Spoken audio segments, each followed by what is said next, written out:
ಇನ್ನು ಸದನದಲ್ಲಿ ಇವತ್ತು ಏನೇನಾಯ್ತು, ಇವತ್ತಿನ ಹೈಲೈಟ್ಸ್ ಏನಿತ್ತು? ಪ್ರಮುಖವಾಗಿ ಗ್ಯಾರಂಟಿ ವಿಚಾರವಾಗಿ ಇವತ್ತು ಪ್ರಸ್ತಾಪ ಮಾಡಿದಂತಹ ಪರಿಷತ್ನ ವಿಪಕ್ಷ ನಾಯಕರು, ಗ್ಯಾರಂಟಿಯಿಂದಾಗಿ ದಲಿತರುಗಳಿಗೆ ಅನ್ಯಾಯ ಆಗ್ತಾ ಇದೆ, ದಲಿತರ ಹಣವನ್ನ ನೀವು ಗ್ಯಾರಂಟಿಗೆ ಬಳಸ್ಕೊಳ್ತಾ ಇದ್ದೀರಾ ಅನ್ನುವಂಥ ವಿಚಾರವನ್ನ ಮತ್ತೊಮ್ಮೆ ಇವತ್ತು ಪ್ರಸ್ತಾಪಕ್ಕಿಟ್ರು. ಅದ್ರ ಮೇಲೆ ಬಹಳ ಹೊತ್ತಿನ ಚರ್ಚೆ ಆಯಿತು. ಅದರ ನಡುವೆ ಇವತ್ತು 9 ವಿವಿಗಳನ್ನ ಬಂದ್ ಮಾಡಿದ್ದೀರಾ, ಇದರಿಂದಾಗಿ ಹಲವು ಜಿಲ್ಲೆಗಳಿಗೆ ಅನ್ಯಾಯ ಮಾಡಿದ್ದೀರಾ ಅಂತೇಳಿ ವಿಧಾನಸಭೆಯಲ್ಲಿ ವಿಚಾರ ಪ್ರಸ್ತಾಪಕ್ಕೆ ಬಂತು. ಏನೇನು ಚರ್ಚೆ ಆಯಿತು ಇವತ್ತು ಬನ್ನಿ ನೋಡೋಣ.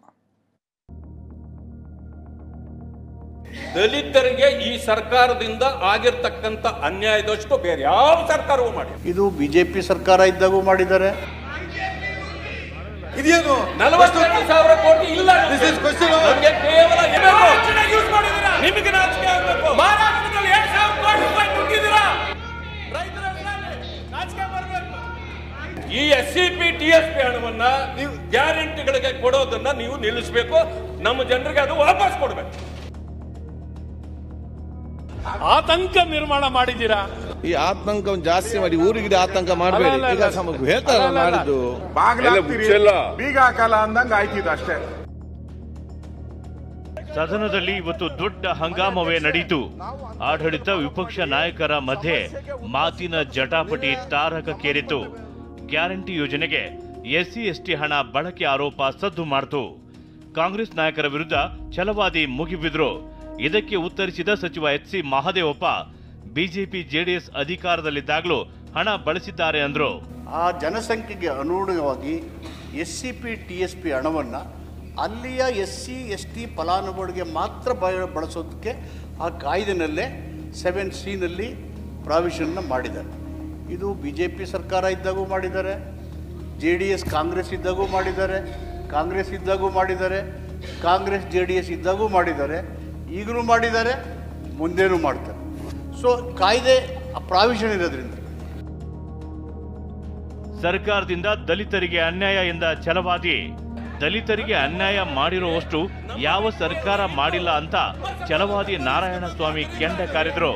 ದಲಿತರಿಗೆ ಈ ಸರ್ಕಾರದಿಂದ ಆಗಿರ್ತಕ್ಕಂಥ ಅನ್ಯಾಯದಷ್ಟು ಬೇರೆ ಯಾವ ಸರ್ಕಾರವೂ ಮಾಡಿ. ಬೇರೆ ಯಾವ ಸರ್ಕಾರ ಸಭಾಪತಿಗಳೇ, ವಿಷಯ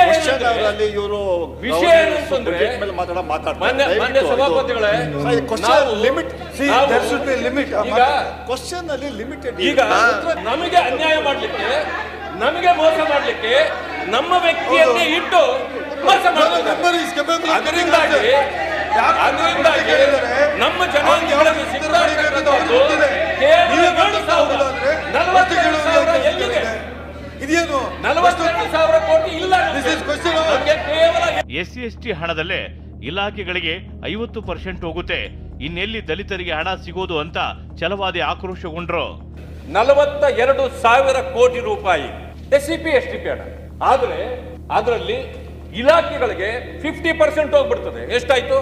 21,000 ಹೊರಟಾಯ್ತು. ಉಳಿದಿದ್ದು 21,000. ಅದರಲ್ಲಿ ನೀವು 14,000 ಕೋಟಿಯನ್ನ ನೀವು ಗ್ಯಾರಂಟಿಗಳಿಗೆ ಅಂತ ತೆಗೆದಿದ್ದೀರಿ. ಉಳಿದಿದ್ದೆಷ್ಟು? 7,000 ಕೋಟಿ. 7,000 ಕೋಟಿನೇ ಇವತ್ತು ಗ್ಯಾರಂಟಿ. ಇದು ನಮಗೆ ಇದು ಪರಿಶಿಷ್ಟ ಜಾತಿ ವರ್ಗಗಳಿಗೆ ಸಿಗ್ತಾ ಇರೋದು ಕೇವಲ 7,000 ಕೋಟಿ ಸಾಹೇಬ್ರೆ.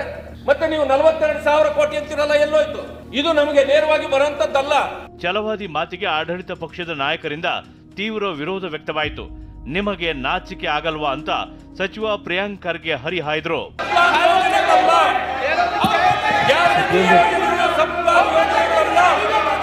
ಅದು ನಿಮ್ಮ ಮ್ಯಾನಿಫೆಸ್ಟೋ. ನೀವು ಮಾಡ್ಕೊಳ್ಳಿ, ನಮಗೆ ಬೇಕಾಗಿಲ್ಲ.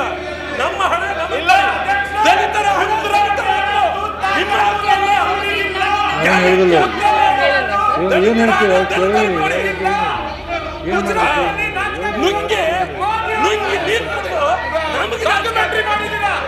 ದಲಿತರ ದುಡ್ಡಾಗೆ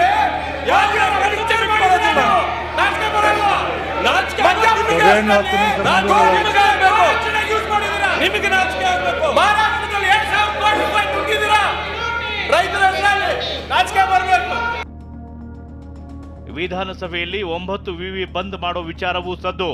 ಬಿಜೆಪಿ ಅವಧಿಯಲ್ಲಿ ಘೋಷಿಸಿದ್ದ 9 ವಿವಿಯನ್ನ ಸರ್ಕಾರ ಮುಚ್ಚೋಕೆ ನಿರ್ಧಾರ ಮಾಡಿರುವ ಬಗ್ಗೆ ವಿಧಾನಸಭೆಯಲ್ಲಿ ಚರ್ಚೆ ಆಯಿತು. ಆತಂಕ ಎಂದ ಅಶ್ವಥ್ ನಾರಾಯಣ್ ಹೇಳಿಕೆಗೆ ಸ್ಪೀಕರ್ ಊರಿಗೆಲ್ಲ ಆತಂಕ ಮಾಡಬೇಡಿ ಅಂದ್ರು. ಈ ಸದನ ಮಾಡ್ತಿರುವಂತ ಪ್ರಯತ್ನ ಏನ್ ಸರ್? ಒಟ್ಟು ನಾಡಿನ ಸರ್ವಾಂಗೀಣ ಅಭಿವೃದ್ಧಿ ಆಗ್ಬೇಕು, ಏನ್ ಮಾಡಿದ್ರೆ ನಮ್ಮ ಜನಕ್ಕೆ ಒಳ್ಳೇದಾಗುತ್ತೆ ಆ ದಿಕ್ಕಲ್ಲಿ ಪ್ರಯತ್ನಗಳನ್ನ ಮಾಡ್ತಿರೋಂತ ಈ ಪ್ರಯತ್ನದಲ್ಲಿ ವಿಶ್ವವಿದ್ಯಾನಿಲಯಗಳನ್ನ ಉಳಿಸಿ ಏನವನ್ನ ಮುಚ್ಚುವಂತ ಆತಂಕವನ್ನ ಮುಚ್ಚಲ್ಲ ನಾವು ಏನು ಮುಚ್ಚಕ್ ಹೋಗಲ್ಲ ಅಲ್ಲ ಆತಂಕ ನಿರ್ಮಾಣ ಮಾಡಿದ್ದೀರಾ. ಈಗ ಏನ್ ಆರ್ಥಿಕ ಅಶ್ವತ್ಥನಾರಾಯಣ ಅವರೇ, ಈ ಆತಂಕವನ್ನು ಜಾಸ್ತಿ ಮಾಡಿ ಊರಿಗೆ ಆತಂಕ ಮಾಡಬೇಡಿ. ಈಗ ಹೇಳ್ತಾರ ಮಾಡಿದ್ದು ಅದನ್ನ ಬಗೆಹರಿಸುವ ಆತಂಕ ಆರ್ಥಿಕ ಕಾರಣ ಆಯ್ತು ನೋಡಿ ಸರ್, ಆರ್ಥಿಕ ಕಾರಣ. ನಾವು ಯೂನಿವರ್ಸಿಟಿ ಮುಚ್ಚೋದಿಲ್ಲ ಅಂತ ಸಿಎಂ ಸಿದ್ದರಾಮಯ್ಯ ಸ್ಪಷ್ಟನೆ ಕೊಟ್ರು. ನಾವು ಯಾವ ಯೂನಿವರ್ಸಿಟಿಗಳನ್ನು ಕೂಡ ಮುಚ್ಚಲ್ಲ. ಮುಚ್ಚಬೇಕು, ಅದನ್ನ ಮುಂದುವರಿಸಬೇಕೋ ಬೇಡವೋ ಅಂತೇಳಿ ಒಂದು ಕ್ಯಾಬಿನೆಟ್ ಸಬ್ ಕಮಿಟಿ ಮಾಡಿದ್ದೀವಿ. ಡೆಪ್ಟಿ ಚೀಫ್ ಮಿನಿಸ್ಟರ್ ಅದರ ಅಧ್ಯಕ್ಷರಾಗಿದ್ದಾರೆ. ಅವ್ರು ಇನ್ನೂ ವರದಿ ಕೊಟ್ಟಿಲ್ಲ.